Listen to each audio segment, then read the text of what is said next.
Dan akhirnya Fed mengalas kepada market dengan memberikan ekspektasi market yaitu berupa kenaikan 25 basis point, lalu kemudian memberikan isyarat bahwa mereka kemungkinan akan melakukan jeda tersebut atau mengumumkan lebih tepatnya di pertemuan bulan Juni. Well, setidaknya 2 poin ini menggerakkan market di malam hari, walaupun sebetulnya kita sempat melihat pergerakan kepada emas justru mengalami penyusutan ataupun penurunan, dan itu mengakibatkan dolar mengalami kenaikan lebih dulu. Tapi seperti yang sempat kami gambarkan dalam skenario kemarin, kurang lebih secara keseluruhan memang imbasnya adalah pelemahan di sisi US dollar. So, kita akan lihat untuk hari ini kira-kira apa saja yang harus diperhatikan dari yang disampaikan oleh Powell, termasuk juga bagaimana gambarnya dengan ECB nanti malam. Ya, data ekonomi sebelum FOMC menunjukkan data ADP employment dirilis dengan angka aktual 296K, lebih tinggi daripada forecast 148K. Wah, ini kelihatannya agak sedikit seru. Karena di hari Jumat, seperti biasa kita akan menghadapi rilis data non-farm payroll, yang biasanya akan ada korelasi positif antara data ADP dengan data NFP yang dirilis di hari Jumat. Tapi apakah murni seperti itu? Kita juga jangan lupakan bahwa data di hari Selasa, JOLTS Job Openings justru dirilis dengan angka yang lebih rendah. Jadi ini akan menjadi sisi yang menarik. Apakah kita akan korelasikan antara ADP dengan NFP atau JOLTS terhadap data NFP. Kemudian dari data Service PMI, ISM Service PMI dirilis dengan angka 51.9. Sedikit lebih tinggi dari forecast 51,8 dan bahkan lebih tinggi dari previous 51.2. Artinya apa? Dua data ini menyoroti sektor ketenagakerjaan Amerika yang sebetulnya masih tetap solid. Persis dengan apa yang kemarin kita uraikan, di mana sisi pertimbangan dari Fed adalah terkait dengan sisi tenaga kerja yang masih tetap solid. Sehingga itulah yang membuat Fed kesulitan untuk menegaskan apakah mereka akan berada di sisi jeda atau bahkan stop kenaikan suku bunga, atau mereka masih tetap terbuka untuk kemungkinan kenaikan berikutnya.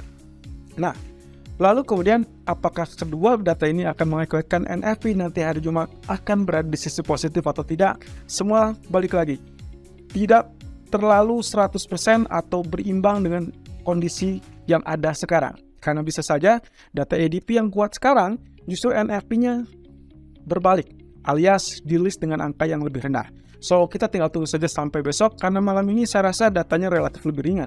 Karena kita hanya terfokus dengan data weekly jobless claim yang relatif sebetulnya angkanya tidak terlalu jauh berbeda, di antara kisaran 150.000 sampai 250.000. So, tidak ada hal yang terlalu mengagetkan, sehingga kemungkinan sentimen market kelihatannya belum akan terlalu menggairahkan.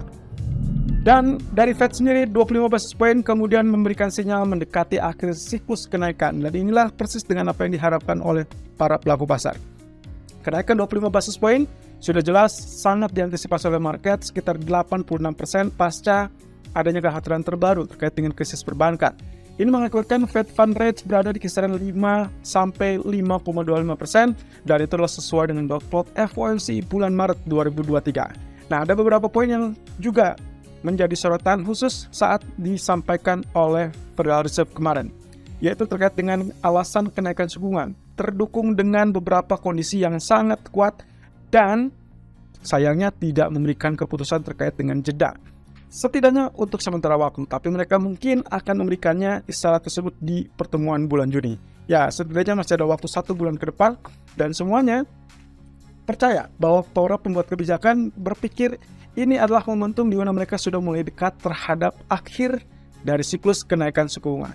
Nah, catatannya adalah yang negatif terkait dengan cut rate yang diharapkan oleh pasar. Ternyata tidak ada isyarat apapun dari Powell ataupun para pembuat kebijakan, di mana mereka menilai bahwa cut rate-nya kemungkinan tidak akan sesuai untuk kondisi saat ini. Nah, tapi mereka akan langsung fokus kepada pengetatan kredit. Jadi fokus utamanya, walaupun mereka tidak terkait dengan kenaikan suku bunga berikutnya, tapi mereka akan berlahan ataupun bertahap untuk melakukan pengetatan dari sisi kredit. Ini sesuatu yang menarik, karena pengetatan kredit berarti memiliki efek yang kurang lebih sama dengan kenaikan suku bunga. Dan dalam pernyataannya, Powell kembali mengulang terkait dengan tergantung data. Dari sisi perbankan, Powell mengatakan bahwa sistem perbankan Amerika masih tetap tangguh dan juga sehat. Dan bahkan, Federal Reserve berkomitmen untuk belajar dari kesalahan mereka sehingga tidak terjadi kemudian hari kegagalan di sisi perbankan. Sementara untuk inflasi sendiri, ya lagi-lagi tetap ditekankan bahwa inflasi masih cukup jauh. Target mereka adalah inflasi mencapai 2%. So, kita tinggal tunggu saja. Data minggu depan adalah inflasi CPI yang diperkirakan mungkin masih stay di angka 5%, tapi kalau ternyata terjadi kejutan di bawah 5%, that will be great. Lalu kemudian tenaga kerja juga disoroti masih tetap solid, persis dengan apa yang kita uraikan kemarin sebelum data ataupun laporan kebijakan moneter yang diumumkan oleh Fed. Nah, ini adalah hawkish ataupun dovish statement dari Jerome Powell. Ya, yang tanda merah berarti itu adalah statement yang cenderung masih mempertahankan di sisi hawkish, walaupun hawkishnya mungkin tidak terlampau kuat. Ya, Powell mengatakan bahwa tidak tepat untuk melakukan pemangkasan suku bunga karena penilaian kami inflasi butuh waktu beberapa lama untuk turun, dan inilah yang membuat kenapa dolar sempat mengalami penguatan terlebih dulu. Artinya ada salah satu poin yang mungkin diharapkan oleh para pelaku pasar tapi tidak juga terjadi. Kemudian yang kedua adalah terkait dengan perubahan yang berarti untuk tidak lagi mengatakan bahwa kami mengantisipasi kebijakan yang lebih tegas. Ini artinya menandakan bahwa kebijakan hawkishnya tidak akan terlampau ketat, dan itu pula yang mengakibatkan pergeseran antara hawkish menuju less hawkish atau mungkin nantinya akan kebijakan dovish. Tapi dovish adalah tanda-tanda saat mereka sudah mulai beranjak kepada sisi pemangkasan, dan kita belum akan melihat hal tersebut. Setidaknya mungkin untuk 1 atau 2 bulan ke depan. Lalu kemudian terkait dengan kebijakan suku bunga, yang terpenting adalah catatannya dari Powell, mereka tidak lagi mengejar kebijakan untuk suku bunga yang lebih tinggi. Hal tersebut dikarenakan permasalahan perbankan dan kemungkinan itu jadi tekanan terhadap bank sentral. Dan terakhir terkait dengan keputusan tentang jeda, memang mereka tidak mengumumkannya di hari ini, melainkan kemungkinan akan diputuskan saat pertemuan FOMC bulan Juni. Dan kalau Anda ingat, kemarin kita sempat mengupas terkait dengan ekspektasi market, lalu kemudian apa yang akan kemungkinan dilakukan Fed. Ya, ekspektasi pasar ada 4 poin di situ, kenaikan 25 basis point sebagai bentuk kenaikan terakhir, dan itu sudah confirm. Yes, kita kasih checklist di situ. Kemudian Fed memberikan sinyal jeda kemungkinan di bulan Juni. Yes, itu pun terpenuhi. Lalu kemudian sinyal Fed mulai dekat dengan akhir siklus kenaikan suku bunga, itu pun cek. Juga diakui oleh Fed, dalam hal ini adalah Ketua Jerome Powell.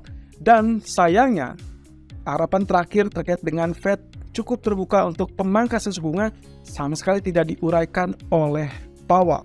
Bahkan dengan tegas, tidak cocok, tidak sesuai dengan apa yang ada di kondisi saat ini. Jadi 3-1, saya rasa ini cukup bagus, dan itulah kenapa kita melihat rally di pasar emas juga di pasar currency lain. Dan akhirnya dolar pun mengalami kelemahan di saat semuanya mengalami rebound. Nah, tapi satu catatannya adalah pasar saham kecenderungannya tetap mengalami penurunan. Hal ini dikarenakan pagi tadi kita sempat mendapatkan kabar kembali salah satu korban terkait dengan kebijakan suku bunga yang terlalu tinggi akhirnya merembet ke bank regional lain.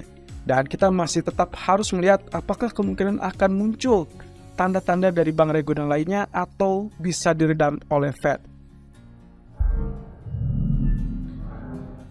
Dan ini berarti kita akan melihat dari sisi road to FOMC bulan Juni, 1 bulan ke depan. Hati-hati dengan beberapa data, terutama 3 data utama, yaitu non-farm payroll, kemudian inflasi, baik itu CPI ataupun PCE, dan terakhir adalah GDP. Tapi jangan lewatkan juga, Anda harus pantau juga terkait dengan keadaan atau kondisi perbankan setidaknya bank-bank regional di Amerika. Yang mungkin Anda sudah lihat di pengumuman kemarin First Republic yang sudah di take over oleh JP Morgan. Lalu kemudian ada PacWest yang kita belum tahu apakah ini akan terbantu juga atau tidak. Tapi juga ada 2 antrian di belakangnya yang kemungkinan sudah mulai menggap-enggap atau bahkan kecenderungannya gagal bertahan.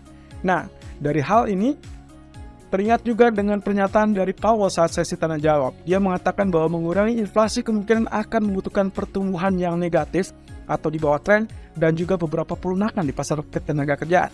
Itu berarti teman-teman, memang dengan kondisi inflasi yang menurut mereka masih tetap tinggi di angka 5%, butuh sampai 2%, akan berpotensi mengorbankan tingkat pertumbuhan ekonomi, dan itu berarti data GDP. Kalau kemarin kita sudah sempat lihat 1,1%, mungkin Fed masih menginginkan kembali lebih rendah. Dan juga untuk awalnya lah data NFP besok diharapkan ada di bawah level yang diinginkan mereka. Ya, kita tinggal tunggu saja, tapi yang jelas semua ini akan menjadi catatan penting selama 1 bulan ke depan untuk keputusan di bulan Juni. Dan akhirnya dengan RBA maupun Fed yang menaikkan suku bunga 25 basis point, kini giliran ECB. Malam nanti kita akan mendengarkan dari keputusan ECB, apakah mereka akan menaikkan sesuai ekspektasi 25 basis point atau memberikan kejutan di atas ekspektasi. Ya, perkiraan market adalah ECB masih cukup terbuka untuk 50 basis point, terutama kaitannya dengan data inflasi yang dirilis kemarin. Di hari Selasa, ternyata data pun relatif lebih meludak. So, kalaupun misalkan kita anggap ECB sesuai ekspektasi 25 basis point, maka kemungkinan euro agak sedikit berat untuk tembus kembali di atas 1.11 dan mungkin saja malah rejection di teritori resisten. Tapi kita belum tahu karena untuk saat ini dolar masih cenderung melemah terhadap semua mata uang dunia. Dan itu berarti mungkin saja apa yang diharapkan dari ECB setidaknya mungkin mendorong euro untuk melalui penguatan. Dan ini berarti ECB memiliki pondasi yang lebih tinggi daripada BOE. Dalam hal ini, kemungkinan potensinya adalah ECB tidak akan terganggu untuk meneruskan ataupun melanjutkan kenaikan suku bunga. Berbeda dengan BOE yang mereka masih tetap dilematis. Apakah melanjutkan dengan sisi yang lebih agresif atau mereka akan tetap di sisi yang less hawkish, kurang lebih mungkin di 25 basis point. Ya, pada akhirnya semua akan tertuju kepada kebijakan bank sentral. Tapi untuk saat ini setidaknya core utamanya adalah Federal Reserve mulai memberikan isyarat bahwa mereka berada di sisi akhir dari sisi pengetatan kebijakan moneter. Dan itu berarti ECB ataupun BOE memiliki peluang yang sangat fantastis untuk dimanfaatkan. Dan itu berarti ya mungkin saja euro ataupun pound sterling bisa menguat terhadap US dollar.